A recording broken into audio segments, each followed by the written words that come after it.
ब्रह्मा का पिता है, कौन विष्णु की मां, शंकर का दादा कौन है, हमको दे बता। ये जानने के लिए कृपया सुनिए। जगत गुरु तत्वदर्शी संत रामपाल जी महाराज के अमृत वचन सर्व पवित्र धर्मों के पवित्र शास्त्रों के आधार पर। बोलो सतगुरुदेव की जय। बंदी छोड़ कबीर परमेश्वर जी की जय। बंदी छोड़ गरीबदास जी महाराज जी की जय। स्वामी रामदेवानंद जी गुरु महाराज जी की जय।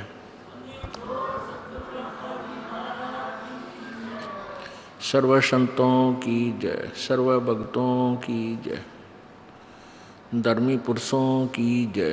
श्री काशी धाम की जय, श्री छुडानी धाम की जय, श्री करौथा धाम की जय, श्री बरवाला धाम की जय। सत साहिब। गरीब नमो नमो सतपुरुष को नमस्कार गुरु की नहीं। सुर नर मुनि जन साधुआं संतों सर्वसदी नहीं। सतगुरु साहिब संत सब दंडोतम प्रणाम। आगे पीछे मध्य हुए तिनको जा कुर्बान। निराकार निर्विषम काल जाल भयभंजनम निर्लेपम निज निर्गुणम अकल अनुबेशुंदनम। सोहम सुरति समाप्तम सकल समाना निर्तलय। उज्ज्वल हीरंबर हरदमम बेपरवा अथाह वार पार नहीं मज्जतम। गरीब जो सुमर सिद्ध होई गणनायक गलताना। करो अनुग्रह सोई पारस पद परवाना। आदि गणेश मनाऊं गणनायक देवन देवा। चरण कमल लो लाऊं आदंत करूं सेवा। परम शक्ति संगीतम रिद्धिदाता सोई। अवगत गुण अतीतम सत्य पुरुष निर्मोही। जगदम्बा जगदीशम मंगल रूप मुरारी। तन मन अर्पों शेषम भक्ति मुक्ति भंडारी। सुर नर मुनि जन ध्यावें ब्रह्मा विष्णु महेशा। शेष सहस मुख गावें पूज्य आदि गणेशा। इंद्र कुबेर सरीखा वरुण धर्म राय जावें। समर्थ जीवन जी का मन इच्छा फल पावे। 33 कोटि अदारा जावें शेष 88। उतरे भव जल पारा कट है यम की फांसी। 33 कोटि अदारा जावें शेष 88। उतरे भव जल पारा कट है यम की फांसी।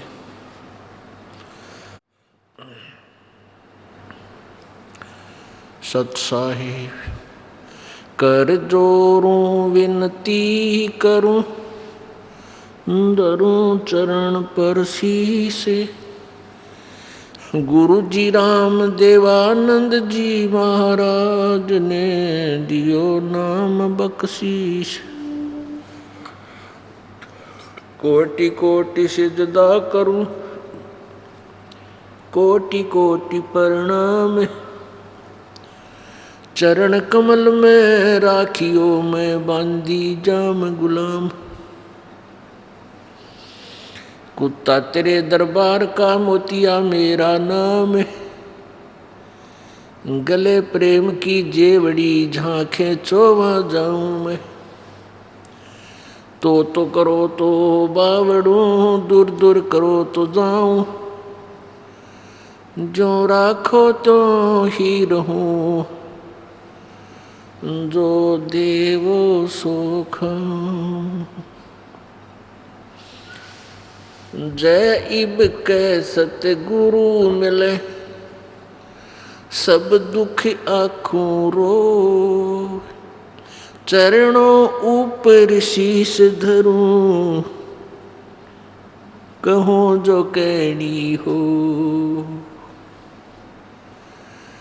कबीर गुरु जी मिलेंगे पूछेंगे कुशलात। आदि अंत की सब कहूँ अपने दिल की बातें। गुरु जी तुम ना भूलियो चाहे लाख लोग मिल जाए, हमसे तुमको बहुत है, तुमसे हमको नहीं, तुमरे विसारे क्या बने, मैं किसकी शरण में जाऊं। शिव ब्रंच मुनि नारदा, इनके हृदय न समाऊं, अवगुण किए तो बहुत किए, करत न मनी हारे, बावे बंदा बख्श दियो, बावे गर्दन उतारे, अवगुण मेरे बाप जी, बख्शो गरीब नवाजे, जो मैं पूत कपूत हूँ, बहुर पिता को लाज, मैं अपराधी जन्म का, नख सिख बरे विकारे, तुम दाता दुख भंजना,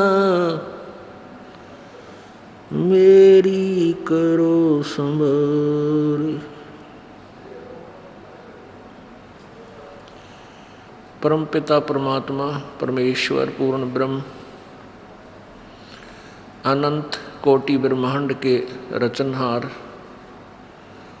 कबीर देव, कबीर साहब, अल्लाहु अकबर, उस परमेश्वर की असीम कृपा से इस घोर कलयुग में ये सत्संग प्रारंभ हुए। उसी परमेश्वर की कृपा से ही ये सत्संग, ये सत विचार, यथार्थ ज्ञान आप जी तक पहुंच रहा है।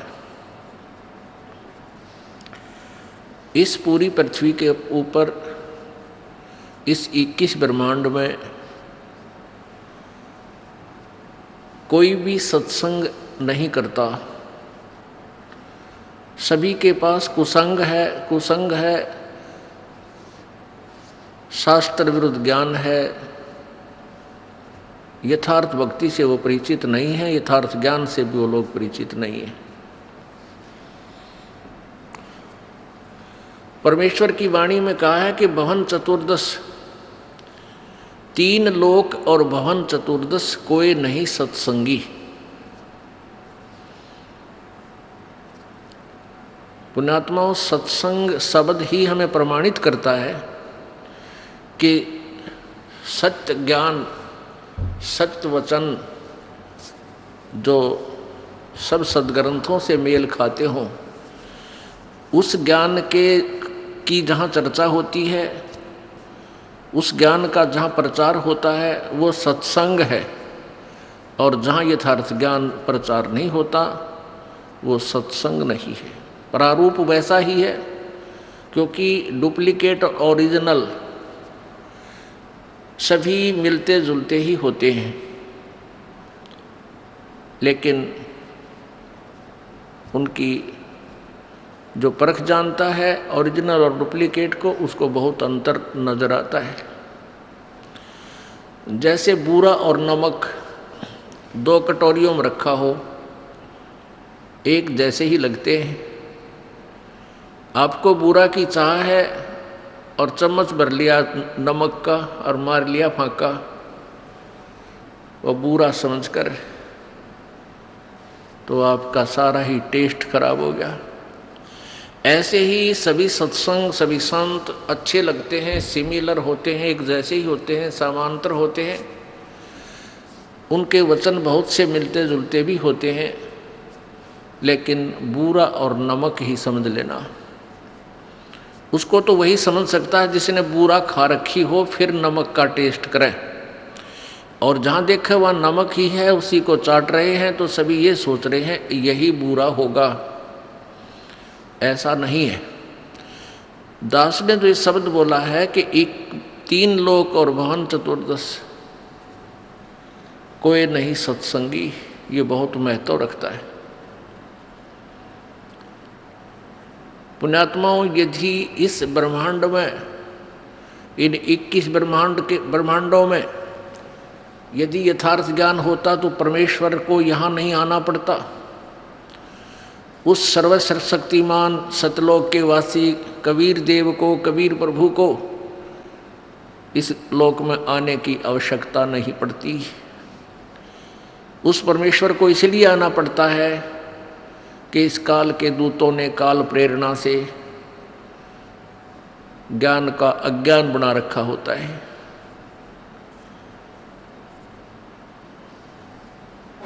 वो परमात्मा पूर्ण ब्रह्म, सर्व सृष्टि रचनहार, कुल मालिक कबीर देव, कबीर साहब अपनी प्यारी आत्माओं को अपने निज ठिकाने का, अपने मूल निवास का ज्ञान स्वयं ही कराते हैं। वो परमात्मा आकर के अपनी जानकारी आप ही बताते हैं, और कोई भी पृथ्वी पर ब्रह्मांड में यथार्थ ज्ञान से परिचित नहीं होता। पुण्यात्माओं, आपका सौभाग्य है कि आपको कलयुग के उस दौर में, कलयुग के उस समय में आपका मनुष्य जीवन है कि अब परमात्मा प्राप्ति सहज में हो सकती है। इसका कारण क्या है?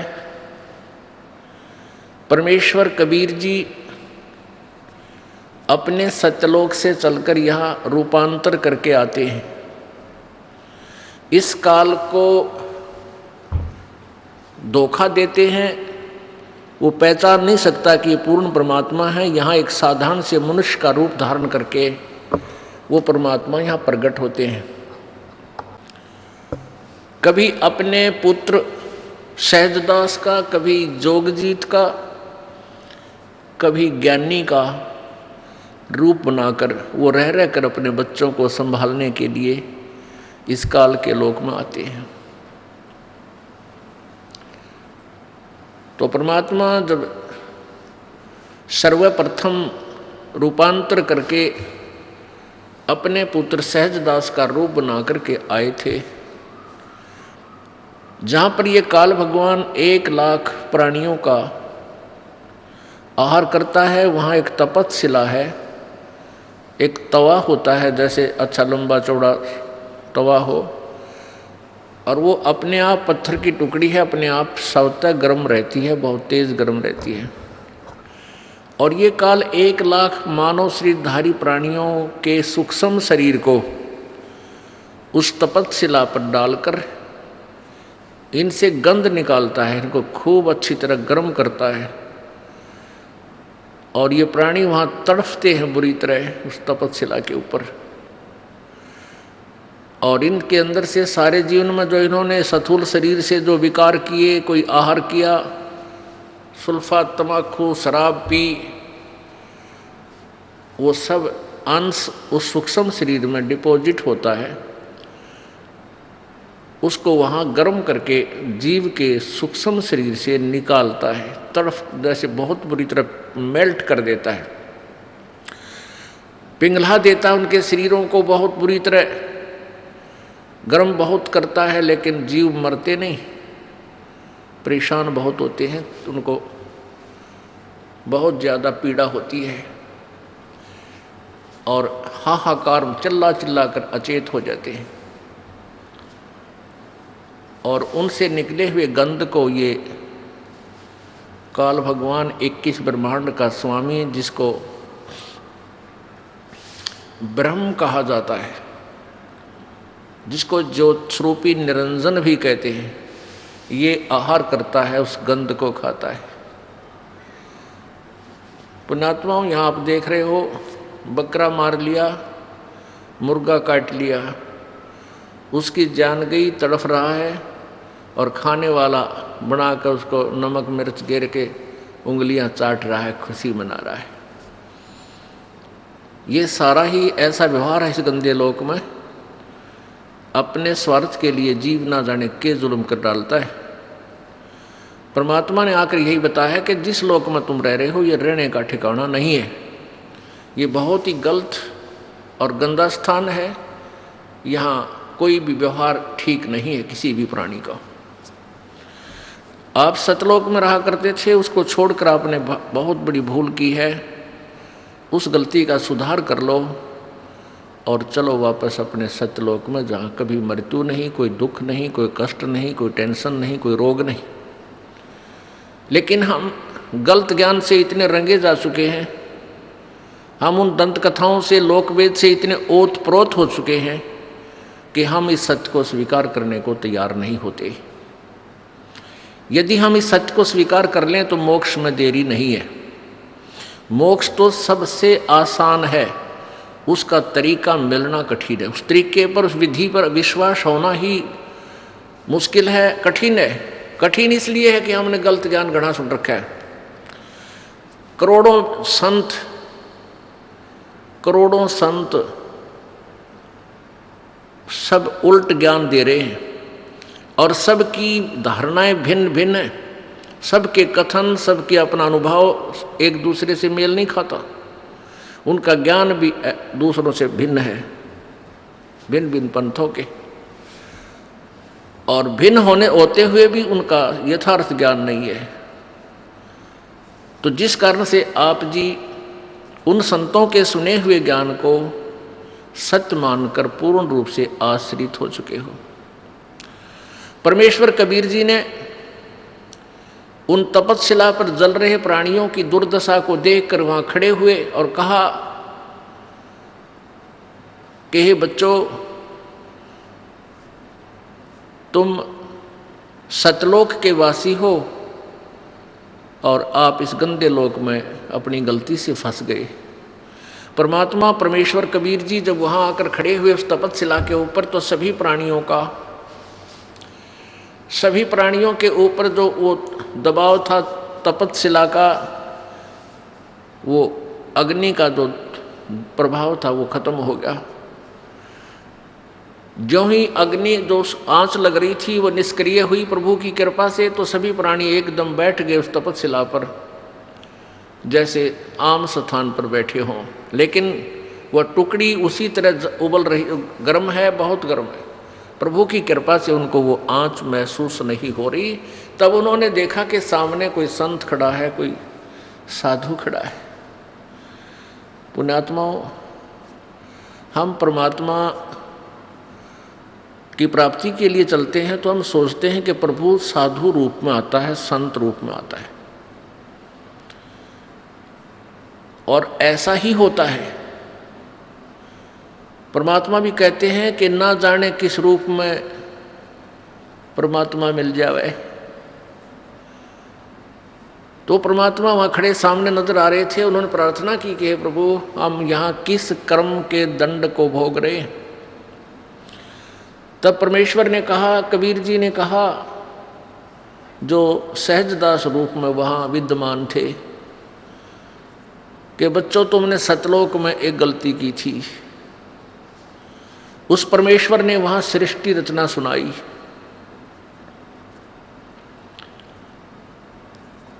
उन्होंने बताया, परमेश्वर ने बताया कबीर जी ने,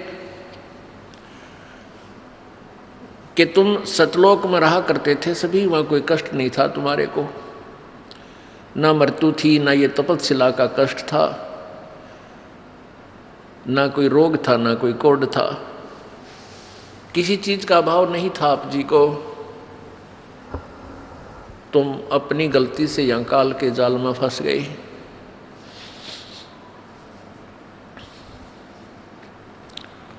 परमेश्वर कबीर जी ने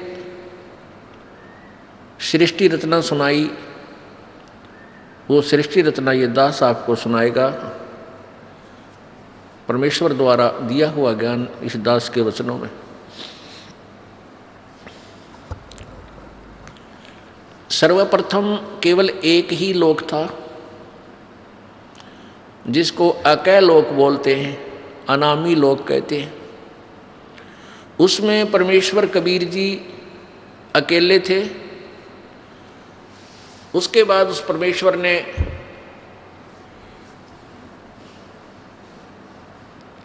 एक से अनेक होने का ख्याल किया। उसके लिए उस परमेश्वर ने अकय लोक से नीचे के 3 लोकों की और रचना की। वो लोक हैं अकय लोक से नीचे का अगम लोक, उससे नीचे का अलख लोक, उससे नीचे का लास्ट वाला चौथा लोक जो है, यानी अनामी अलग अकय लोक से अलग वो तीसरा लोक, और कुल मिलाकर चौथा लोक जो है वो सत्य लोक है। उसी पूर्ण परमात्मा ने, पूर्ण प्रभु ने, कबीर देव ने, कबीर साहब ने अपने ही अन्य 3 रूपांतर और किए। अगम लोक में वो अगम पुरुष कहलाता है, अलख लोक में अलख पुरुष, और सत्य लोक में वो सत्य पुरुष। एक ही परमात्मा अपने 3 रूप बनाकर वहाँ विराजमान है। परमेश्वर ने सर्वप्रथम सतलोक की रचना की, सतलोक के अंदर सृष्टि रचना की। अपनी सबद शक्ति से 16 पुत्रों की, अपनी प्रथम वचन से 16 द्वीप, 16 स्थान अलग अलग परमात्मा ने बनाए। फिर 16 शब्दों से, 16 वचनों से 16 पुत्रों की उत्पत्ति की, और उन सबको कहा कि तुम अपने अपने द्वीप में अलग अलग रहो। उसके पश्चात परमेश्वर ने, कबीर जी ने अपने पुत्र उन 16 में से जो अचिंत है उससे कहा कि अचिंत आप अन्य रचना आप करो। अब अचिंत ने परमेश्वर से प्राप्त शक्ति के आधार से इस अक्षर पुरुष अर्थात परब्रह्म की उत्पत्ति की। अक्षर पुरुष स्नान करने के लिए उस मान सरोवर में चला गया जो परमात्मा ने ही उन सब द्वीपों के साथ ही रचना की थी। ये सरोवर तालाब आदि एक जैसे शहर के नगर के अंग ही होते हैं, ऐसे इस मान सरोवर के अंदर वो स्नान करने के लिए गया, क्योंकि वहाँ श्वासों से शरीर नहीं है। सतलोक में श्वासों से शरीर नहीं है, और वहाँ ऐसा शरीर है जो बगैर वायु के भी रह सकते, वहाँ जीवित रहते हैं। जैसे आप देखते हो जल के प्राणी जल में ही रहते हैं, वो बाहर वायु ग्रहण करने आते ही नहीं। तो जल के अंदर वो जाकर के उस शीतल जल में सो गया, काफ़ी समय तक बाहर नहीं आया। तब परमेश्वर कबीर जी ने, उस पूर्ण ब्रह्म ने, सत्य पुरुष ने, सतलोक के मालिक ने उस सरोवर से जल लिया, उसको अपनी सबद शक्ति से एक अंडा बना दिया, और एक वचन से उसके अंदर एक आत्मा, अपने ही अंदर से एक आत्मा प्रवेश की। उस अंडे को जल में छोड़ दिया। वो अंडा गड़गड़ गड़गड़ करता हुआ जब जल के नीचे जाने लगा, उसकी आवाज़ से उस अक्षर पुरुष अर्थात परब्रह्म की निंद्रा भंग हो गई। जो ही उसने उठकर देखा, जिसकी अधूरी नींद कोई जाग जाता है तो उसको थोड़ा सा क्रोध होता है, और किसी आवाज़ से उठ जाता है तो उसकी तरफ उसका आकर्षण होता है, और उसके प्रति उसको कुछ अक्षुब्ध होता है, दुख होता है। तो उस क्रोध के दृष्टि से, उस क्रोध दृष्टि से देखा, उसके क्रोध के तेज से वो अंडा 2 भाग हो गया, और उसमें से वो ज्योत स्वरूपी निरंजन, ये ब्रह्म, जिसका वास्तविक नाम कैल है, कैल काल, ये आगे चल के प्रसिद्ध हुआ। तो वो ज्योति निरंजन ब्रह्म निकला। आकाशवाणी की परमेश्वर ने कि तुम अक्षर पुरुष, तुम निंद्रा में थे, तुझे जगाने के लिए सब ये क्रिया करनी पड़ी, तुम दोनों बाहर आओ। दोनों बाहर आए, प्रणाम किया। परमेश्वर ने कहा कि जाओ तुम दोनों अचिंत के द्वीप में रहो।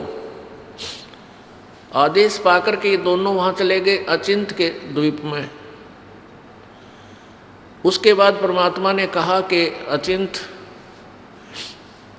तेरे बस का नहीं है सृष्टि रचना करना, आगे से सब रचनाएं मैं स्वयं करूँगा। परमात्मा ने ये लीला इसलिए की थी कि ये बालक कहीं बाद में अपना जीवन कर्म ना बिगाड़ लें, इनकी फड़क निकाल दूं, इनका भ्रम मिटा दूं कि समर्थ ही कार्य सब कर सकता है, जीव के बस का नहीं। अचिंत चुपचाप बैठा रहा, अक्सर पुरुष वहाँ जा करके सो गया, उसके बस की बात नहीं, इसको कैसे जगाऊं। तो जीव जीव ही रहेगा और पीव पीव ही है,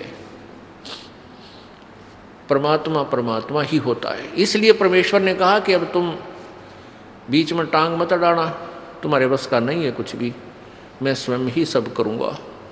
इससे परमात्मा ने उसके बाद हम सभी आत्माओं को, असंख्य आत्माओं को अपनी वचन शक्ति से वहाँ सतलोक में भर दिया।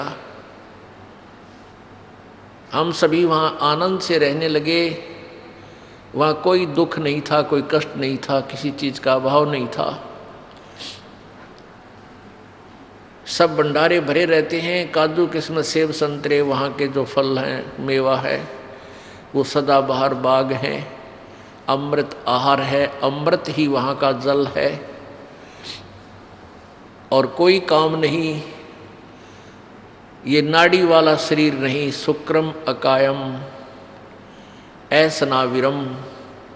वहाँ हमारा जो शरीर है वो बगैर स्नायु का है, और ये माता पिता के योग से बने हुई शुक्र से बना हुआ हमारा शरीर नहीं है।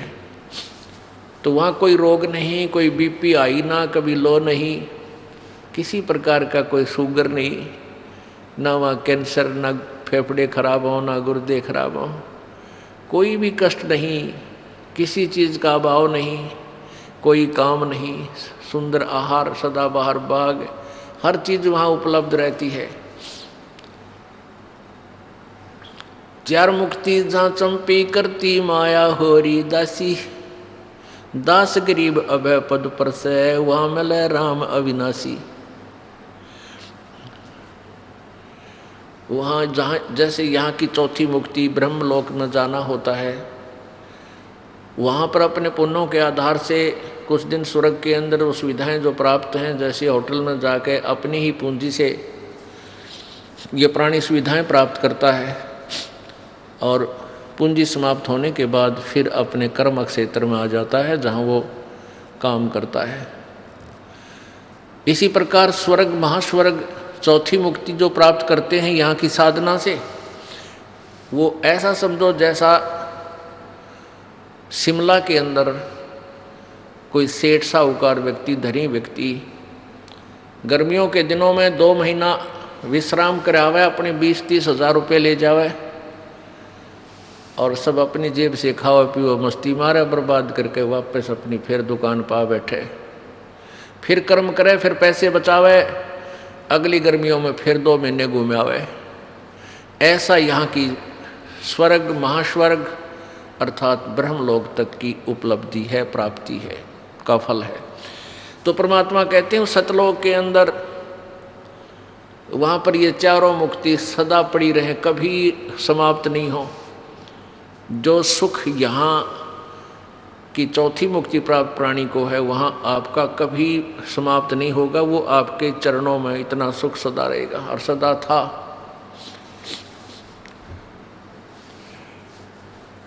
कुछ दिनों के बाद क्या हुआ कि इस ज्योति निरंजन काल के मन में एक खुरापात उत्पन्न हुआ, इसमें कुबद उत्पन्न हुई, कुमति। इसने सोचा कि मेरे सभी भाई जितने भी हैं सब अलग अलग आराम से रह रहे हैं, बड़े बड़े द्वीप हैं उनके, और हम 3 एक द्वीप में रह रहे हैं। तो उसने क्या किया, एक पैर पे खड़ा होके तपस्या प्रारंभ की। किसने? इस ज्योति निरंजन ने, ब्रह्म ने, जो 21 ब्रह्मांड का स्वामी है। वहाँ सतलोक में ये केवल एक द्वीप में रहते थे 3 जने। तो इसने 70 युग तक जब तप किया, और जब ये तप कर रहा था, हम इस काल के जाल में कैसे फंसे। पुण्यात्मा, ये परमात्मा कबीर उस पूर्ण ब्रह्म द्वारा बताई गई कहानी है। ये कोई बालकों की कथा नहीं, या भूतों की कहानी नहीं है, या फिल्म स्टोरी नहीं है। ये 100% यानी 100% सत्य है। आपको बताया कि आप जी ने वो अज्ञान इतना सुन रखा है, वो बकवाद इतनी सुन रखी है कि सत्य कथा को आप बकवाद समझते हो। ये सोचते तो बनावटी बातें हैं। बनावटी बातें बनाने की उस परमेश्वर को कोई आवश्यकता नहीं थी। हम बहुत बना रहे थे, बहुत अपनी अपनी डफली बजा रहे थे, तभी आकर के उस परमेश्वर ने हमें शिक्षा दी कि तुम गलत ज्ञान से रंगे जा चुके हो। प्रत्येक पॉइंट परमात्मा का एक एक शब्द सत्य है। क्या कहा, कैसे हम फंसे कि जब ये ज्योति निरंजन काल, ये ब्रह्म तपस्या कर रहा था एक टांग पर खड़ा होकर के, अलग से स्थान प्राप्ति के लिए, राज्य प्राप्ति के लिए, तब से राज्य प्राप्त होता है। तो हम इसकी तरफ देख रहे थे, इसकी इस कला पर, इस अदा पर, इस एक्टिंग पर हम सभी आत्माएं आसक्त हो गए। हम इसको हृदय से पसंद कर बैठे। परमात्मा पूर्ण ब्रह्म कबीर जी ने यानी सत्य पुरुष ने आवाज लगाई, आकाशवाणी की कि बच्चों तुम मस्त रहो, इसकी क्रिया पर ध्यान मत दो। अब परमपिता की आकाशवाणी आवाज़ सुनकर हम ऊपर से तो सावधान हो गए, परंतु अंदर से उसकी चाह मिटी नहीं। जब इसने 70 वर्ष तक 70 युग तक तप कर लिया, तब परमेश्वर ने पूछा कि क्या चाहता है ज्योति निरंजन, तू किस लिए ये हठ कर रहा है। इस ब्रह्म ने, ज्योति निरंजन ने कहा कि पिताजी मेरे लिए स्थान कम है, मुझे अलग से स्थान देने की कृपा करें। परमेश्वर कबीर जी ने कहा कि ठीक है, तुझे तेरे 70 युग के तप के प्रतिफल में मैं तुझे 21 ब्रह्मांड देता हूँ। जैसे एक धनी पिता अपने पुत्र को 21 प्लाट दे दे कि ले भाई ये 21 प्लाट तेरे हैं, क्यों रोजाना टेंशन पैदा करता है, तू झगड़ा करता रहता है, ले पकड़ अपने 21 प्लाट तू अपने अलग रख। ऐसे इसको 21 प्लाट दे दिए परमेश्वर ने, 21 ब्रह्मांड दे दिए। अब ज्योति निरंजन काल ने सोचा, ब्रह्म ने सोचा कि इसमें कुछ कंस्ट्रक्शन करूं, रचना भी हो, खाली प्लाट के काम आओगे। इसने फिर तपस्या प्रारंभ की, 70 युग फिर की, और हम और ज़्यादा इस पर आसक्त होते चले गए। परमात्मा रह रहकर हमें समझाने की चेष्टा कर रहे हैं कि तुम अपने मस्त रहो, इसकी इस क्रिया पर ध्यान मत दो। लेकिन हम इतने ढीठ हो गए, अपने परमपिता को भी धोखा देने में नहीं चूके। दूसरी बार जब इसने 70 युग तप किया तो परमात्मा ने पूछा भी क्या मांगता है तू, जो तू मांग रहा था वो मैंने दे दिया। ज्योति निरंजन ब्रह्म ने कहा कि प्रभु पिताजी इसमें कुछ रचना की सामग्री देने की कृपा करो। परमेश्वर ने कहा कि ले बेटा, 5 तत्व और 3 गुण प्रभु ने बनाकर अपनी सबद शक्ति से उत्पन्न करके इसको दे दिए। अगले खेल ले, खेल खिलौनों से। अब इसने सोचा भी कंस्ट्रक्शन भी कर लूँगा, फिर अकेले का जी लग गया 21 प्लाटों में, तो संतान भी चाहिए, यानी मेरे साथ कुछ आत्माएं भी हों, मेरे साथी हों, मिलजुल कर वहाँ रहें आराम से। इस दृष्टिकोण से इसने फिर तपस्या की। उस समय इसने 64 युग तक जब तप कर लिया, तब परमेश्वर कबीर जी ने, सत्य पुरुष ने पूछा कि भी ज्योति निरंजन जो तू मांगता था वो मैंने तुझे दे दिया, जो तूने मांगा वो मैंने तुझे दे दिया, अब क्यों हट कर रहा है, अब क्या चाहता है तू। तो ज्योति निरंजन ने कहा कि पिताजी मुझे कुछ आत्माएं दे दो, मेरा अकेले का जी नहीं लगता, दिल नहीं लग रहा। परमेश्वर ने कहा कि भी बात सुन ले ज्योति निरंजन, ये सभी आत्माएं मेरे बच्चे हैं, मेरा अंश है, क्योंकि मेरे वचन से, मेरे शरीर से ये बाहर आए हैं, उत्पन्न मैंने उत्पन्न किए हैं। ये जीव नहीं दे सकता किसी कीमत पर, किसी भी तेरी क्रिया पर और किसी भी तप से जब से मैं ये नहीं दूंगा, मैं नहीं दे सकता, ये मेरी आत्मा है। उस अंतर्यामी परमात्मा को सब पता था कि ये दूध फट गया, ये सेब खराब हो गए, और सेब खराब हो जाए तो वो सेब सेलर उस सेब को उन सेबों से बाहर दूर फेंक देता है, बाहर फेंक देता, उसको मंडी के खागड़ खाया करें, फिर पातला कुचला कुत्ते खावें, गधे खावें। तो ऐसे हम सभी आत्माएं उस परमात्मा की दृष्टि से गिर गए, हम पतिव्रता पद से गिर गए, क्योंकि हम इस ज्योति निरंजन को अंतर आत्मा से चाहने लग गए, और पिताजी के कहने के बावजूद भी हमने अपनी चाहत को वापस नहीं किया। पुण्यात्माओं, आप देखते हो ये रोग हमारा वहीं से लगा था। ये आप देखते हो, ये हीरो और हीरोइन, अभिनेता अभिनेत्री अपने रोजी रोटी के लिए नाचना कूदना, चटक मटक डायलॉग बना बना के इसे गाँव में नाच बजावे, और हम उनके ऊपर आसक्त हो जाते हैं, ये युवा बच्चे। और माता पिता कितना इनको धमका ले टेलीविजन ना देखियो, कितना इनको कह ले कि सिनेमा देखने मत जाइयो, कहेंगे को नहीं जावा, और सिनेमा का वहाँ पाओगे। यहाँ इस बरवाला में, हिसार में या कहीं आसपास पता लग जाए न युवा बच्चों को कि वहाँ हिसार में कोई अभिनेत्री आई है या कोई अभिनेता, ये नाच कूद करनी है, फिल्मों में कार्य करने वाले ये आया है, तो देखे इनका जम घटे भगवान, इतने इकट्ठे हो जाएंगे, कहाँ से खड़ा है, आधा किलोमीटर दूर से एडी ठाठा देखे जाके वो खड़ा स्टेज पर, वो खड़ी, और लेना एक ने देने दो, सारा दिन धक्के खा के और उल्टे आ जा। तो बेमतलब वो अपने पैसे के लिए, अपनी रोजी रोटी के लिए उछल कूद कर रहे,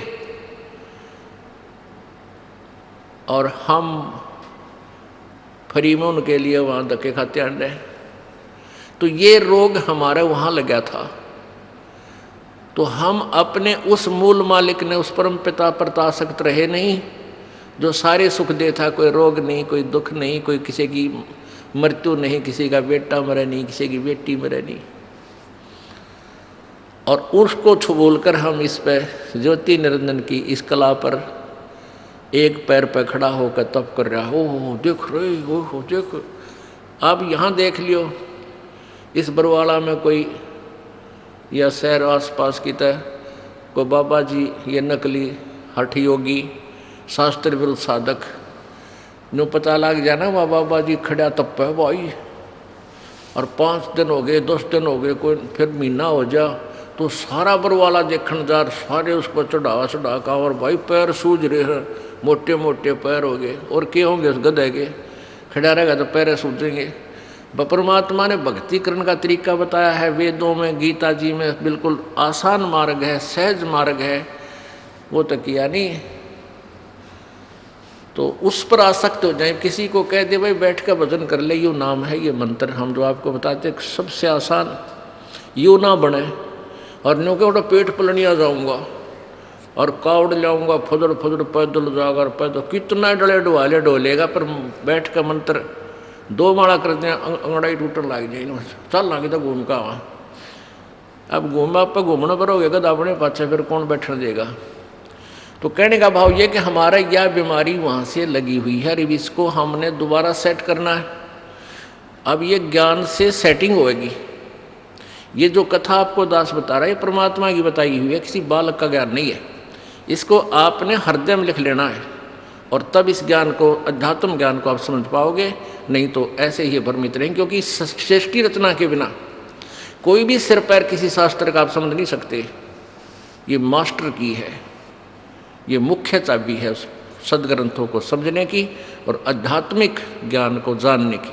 तो परमेश्वर ने कहा, भाई बात एक शर्त है मेरी, एक शर्त पर मैं तेरे साथ अपनी इन आत्माओं को भेज सकता हूँ। यदि कोई सब इच्छा से तेरे साथ जाना चाहते हो तो चले जाएंगे, फिर मैं उनको आज्ञा दे दूंगा।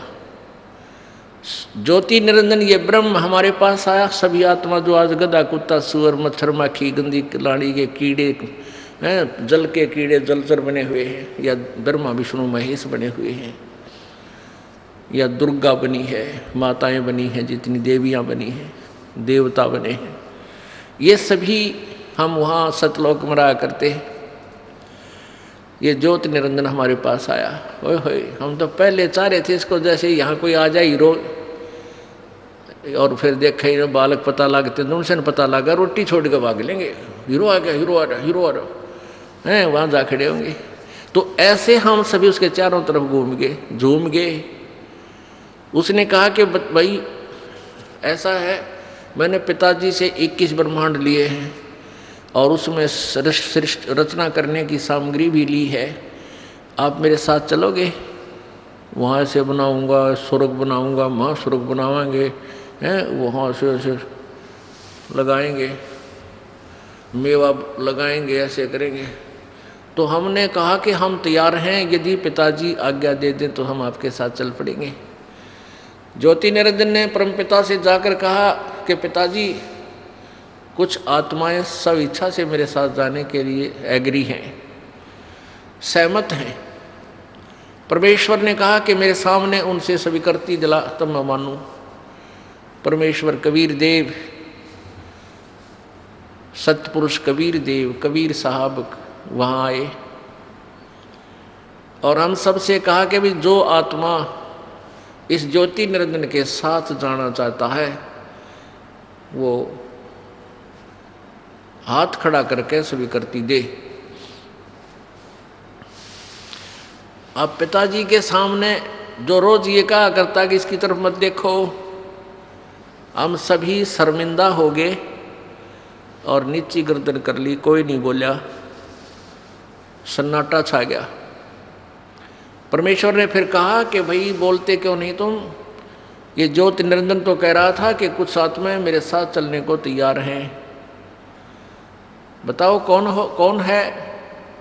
परमेश्वर ने कहा भी ज्योति निरंजन तो झूठ बोल रहा था, कोई भी तेरे साथ जाने को तैयार नहीं है। तो ऐसा सुनकर एक कर्महीन आत्मा ने सबसे पहले स्वीकृति दी कि मैं जाना चाहता हूँ, मैं जाना चाहता हूँ।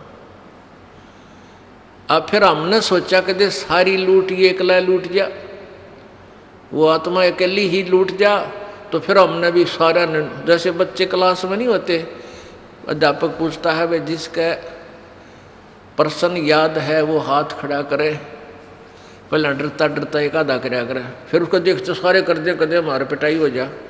तो सभी के हाथ लहरा रहे हैं। परमात्मा बोले भाई ठीक है, ज्योति निरंजन तू जा अपने ये 21 ब्रह्मांड जो प्लाट थे ये ऊपर ही थे सतलोक के अंदर एक कोने में बहुत दूर।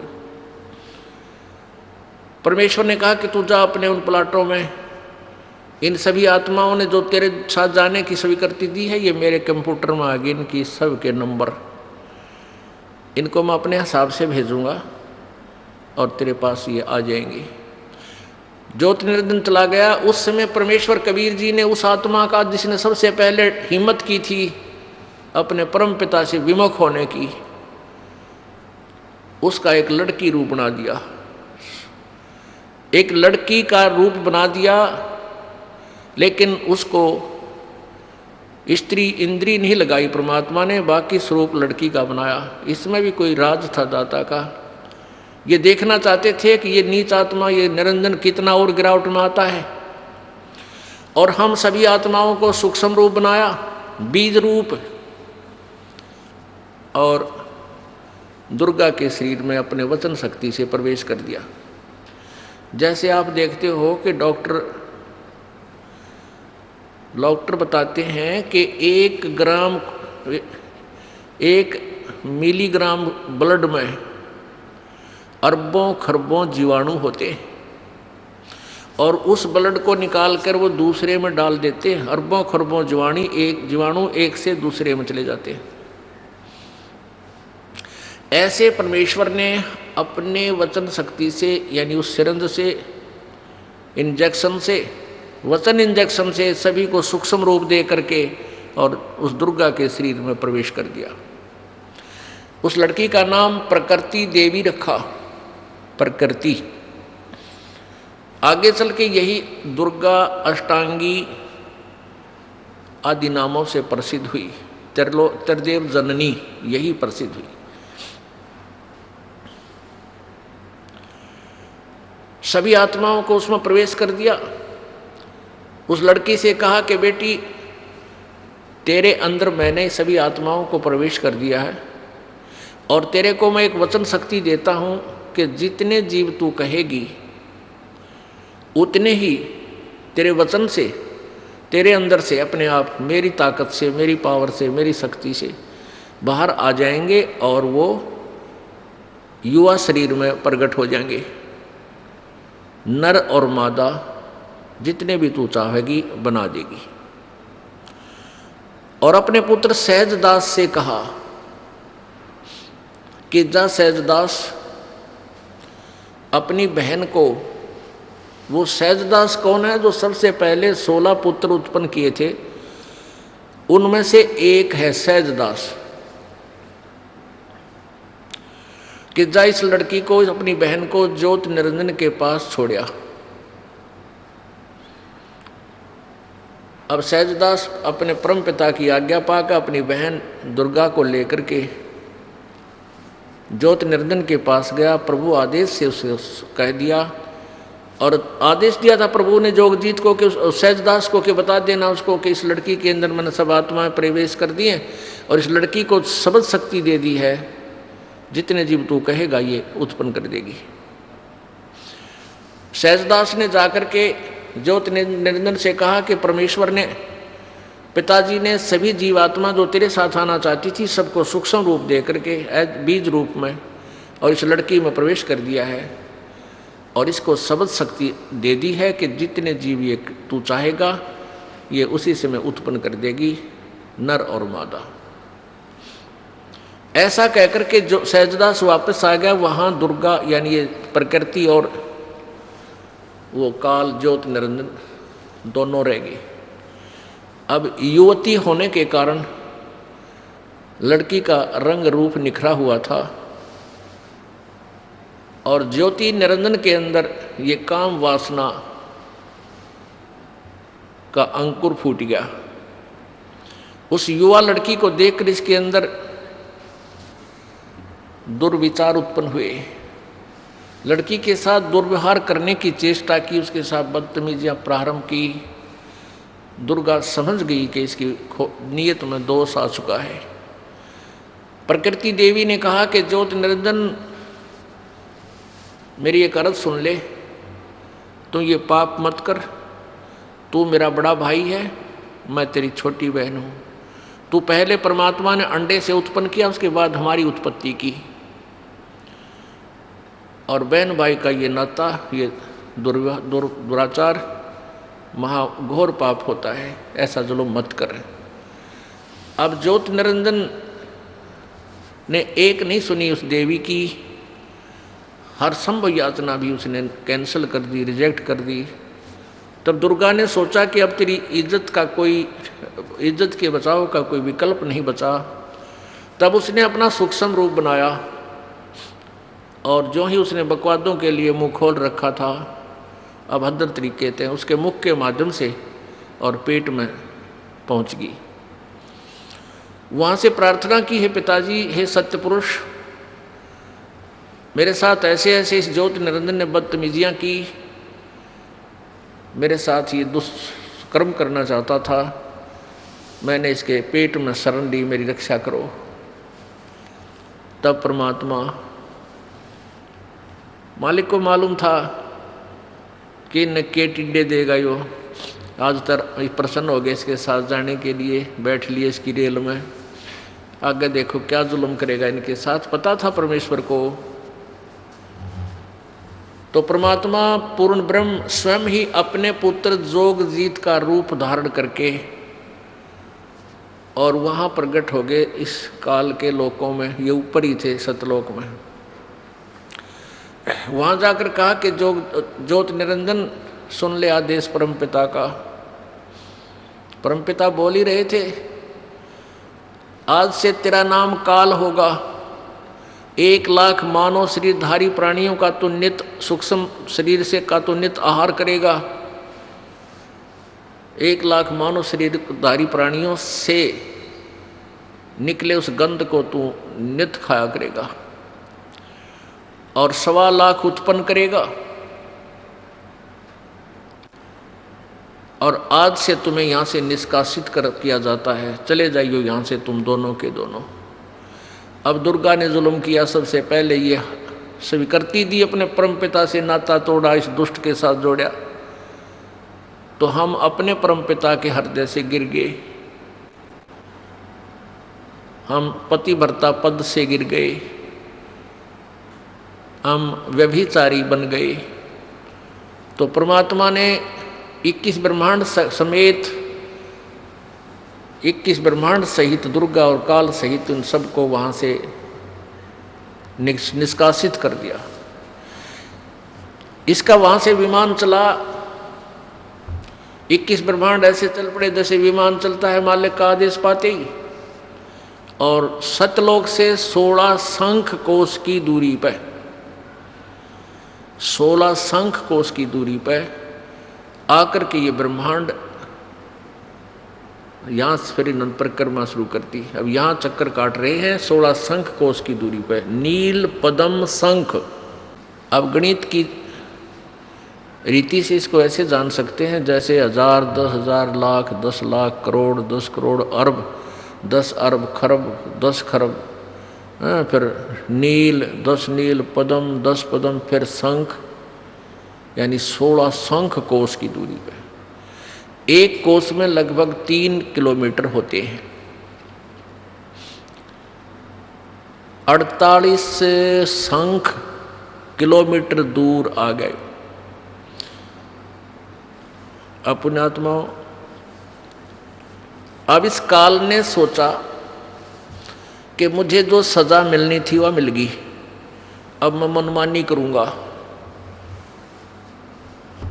अब उसने दुर्गा के साथ फिर वही लड़की को उसके पेट से निकाल दिया परमात्मा ने, वहीं दुर्गा को इस ज्योति निरंजन के पेट से अपनी शक्ति से निकाल दिया, इसका पेट चीर का ऑपरेशन करके।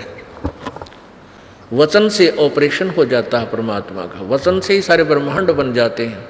अब इस काल ने फिर ज्योति निरंजन ने फिर दुर्गा के साथ बदतमीजी की।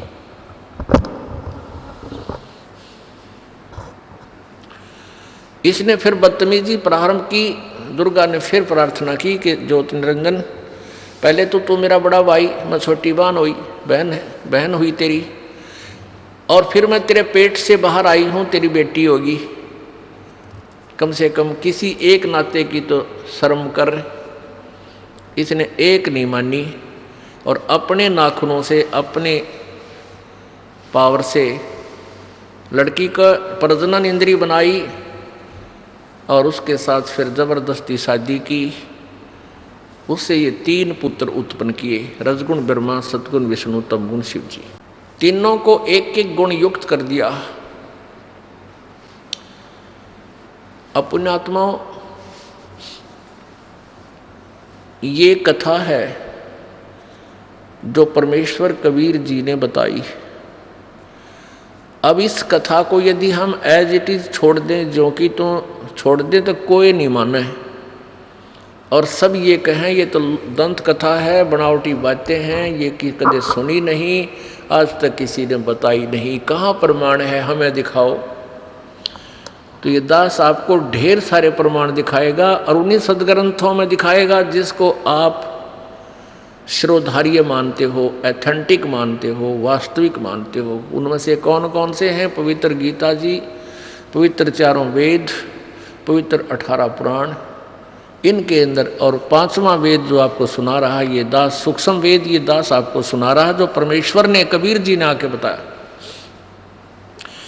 और आंखों देखा उन महापुरुषों का विवरण उनकी अमृत वाणी में, वो भी प्रमाण आपको दिया जाएगा जिनको परमात्मा का साक्षात्कार हुआ है।